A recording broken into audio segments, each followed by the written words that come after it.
Welcome back to Studentomics TV. I'm Martin Dasco. But before I get started today, Trevor, I got an offer for you, my friend. Oh yeah, what's that? I got a project that I'm working on. It's going to require about 2 to 3 hours a week for the next 6 months from you. Okay, I'm interested. How much are you gonna pay? Oh, pay?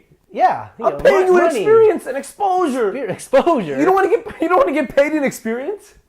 Not really. I kind of already had a lot of experience. You want money for your work? Yeah, is that a crime? So today we're talking about, should you work for free as a freelancer? What do you say, Trevor?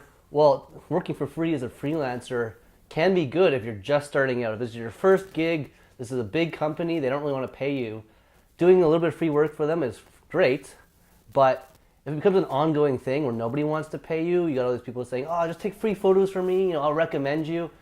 No, you should put your foot down. And here's the thing. If you'll never lose your job if you work for free, right? Like, yeah, this is not a job. Yeah. And I think the thing is, we're all in this to make a living, right? Freelancing, that is. Yeah, as make a living as freelancing. So you're not a terrible person for wanting to be paid No, not for at your all. work. I've been there when people ask you for work and they're like, "I need to do some videos," and I'm watching just to see what happens. And Yeah. I remember the one guy goes, "No, I'll throw you a few bucks." I'll give you $15. I'm like, no. Imagine going to the barber. It's like, "I need a haircut. Don't worry, I'll give you a few bucks." It's like, no. I have a rate. Yeah, I have a freelancing And that's the thing, rate. like, I've heard this people like, "I want to support you. Give me a free book." Yeah. That's not supporting, That's not actually. support at all, giving you something for free. Now, on the flip side, I think it is good to volunteer some of your time Yeah. for certain organizations, non-profit organizations, churches, soup kitchens, museums, stuff like that. Going on a date with Trevor. They're non-profit. They don't have the money to pay anybody. They don't even pay themselves. So it's cool to volunteer for stuff like that. If you tell somebody you volunteer at a soup kitchen, they'll love that. But that's very different than like volunteering for some rich guy who just refuses to pay you because he gets away with it. Right? Yeah, so like, I got lucky. I started freelancing as a personal finance writer, and like I got paid right off the bat. So like I couldn't really relate until I started wrestling and doing other things where like you have to kind of build your way up.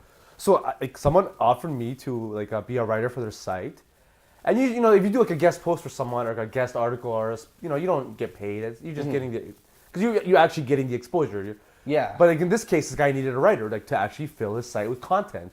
So he offered me a rate. I was like, cool. Like I didn't even want to be a freelance writer, and then I started writing for him, right? So that worked out. And then other people would hit me up for rates, and I would write for money. Yeah. But then like I started helping other freelancers when I wrote my Start Freelancing Now book, and I started helping people, and like there was like this weird situation that started happening where like they had to work for free. I was like, whoa, that's kind of weird, right? Well, it happens. Yeah. So like, when should you work for free? I think you should only work for free if you know you're going to get something in return. What do you think? Yeah. Well, for sure. Like, definitely, exposure can be great, but after a while, like, how much exposure do you need if you're not making a penny off of it? That's great. That's a good point. You're famous, but you're broke. Like, after a while. That guy's the best barber in town, but he works for free. Yeah. So there's the thing, right? Now, I'll say this though. When you're just getting started and nobody wants to hire you, yes, you have to work for free because nobody wants you. Like I don't know how else to say this nicely, but nobody wants you, so you gotta get some experience. So I think you should. There's 3 things I think you should get. If you work for free, a referral, like this person should like refer you or put in good words, so you do get paid eventually. A video of your work, like let's say our proof of your work, like let's say like portfolio. Yeah. So like I've written for big sites in exchange for telling people I wrote for that big site, right? I'll add it to my portfolio. Like I wrote for blank site, so you get the referral, you get the video, and quality practice. So let's say like you do video for some with a big company or something, and it's like you work with the best people in the field, you get the best experience possible. It's quality practice. Hell yeah. Yeah.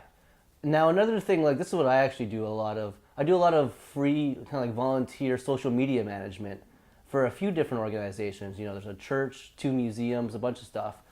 So that's fun for me, and it's also not too time consuming. I know a few people that have like dedicated a huge chunk of their lives to doing volunteer work for certain organizations, and they like what they do. I mean, I'll be specific. A friend of mine has volunteered for the Streetcar Museum for 25 years, and he likes it, but he's getting fed up. Must be as cool as you, huh? He's pretty cool, actually. But he's getting fed up, they're being disrespectful. after 25 years of volunteer service. And I feel like that's a bit unfair to him. You know, I feel bad for the guy. I know other people that have volunteered for other historical societies for decades and decades, and then towards the end they get fed up. And that's kind of the thing. Sometimes you got to think about, like, what are you going to get out of this? Like I said, you should always try to get one of those three things out of it in return. Because that leads to the next point. Don't get taken advantage of, you know? Like it's easy to get strung along, like... Yeah, or you're doing volunteer stuff and they're telling you, oh, you got to do it better, you got to do this. You're like, hold on. I'm doing this for free, okay? Yes. You know, I can't come in on every weekend to help you guys out when I'm not getting a penny out of it. And also, don't let people string you along in a sense. They're like, oh yeah, we'll pay you one day when the money's there.